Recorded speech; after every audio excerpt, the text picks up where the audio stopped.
இந்த மாதிரி வீட்ல கணச்சிக்கிட்டே இருக்காங்களா? இந்த கோசி வெதருக்கு இந்த மாதிரி நறுக்குன்னு ஒரு கோழி ரசம் வச்சு கொடுத்து பாருங்க. சும்மா மணக்க மசாலாவை கையால அரைச்சு நல்ல கோழியை இடிச்சு செய்யற இந்த ரசம் இருக்கு பாருங்க. ஆஹா!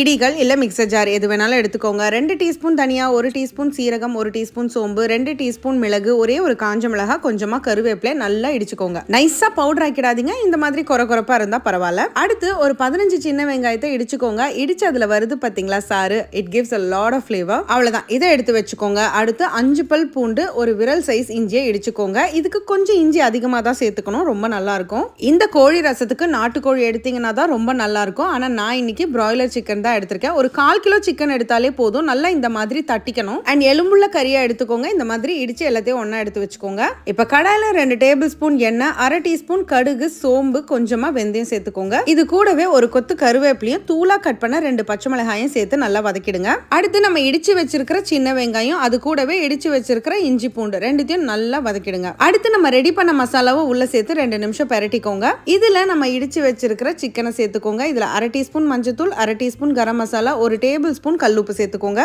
கோழி ரசத்தோட ஃபிளேவரை என்ஹான்ஸ் பண்ற கொத்தமல்லியும் சேர்த்து நல்லா ஒரு 5 நிமிஷம் பரட்டிக்கோங்க.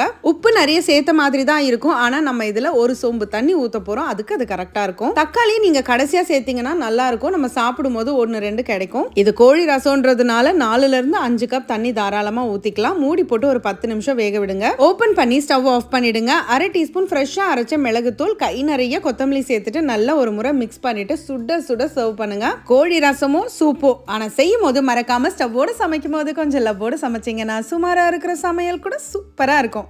எப்படி?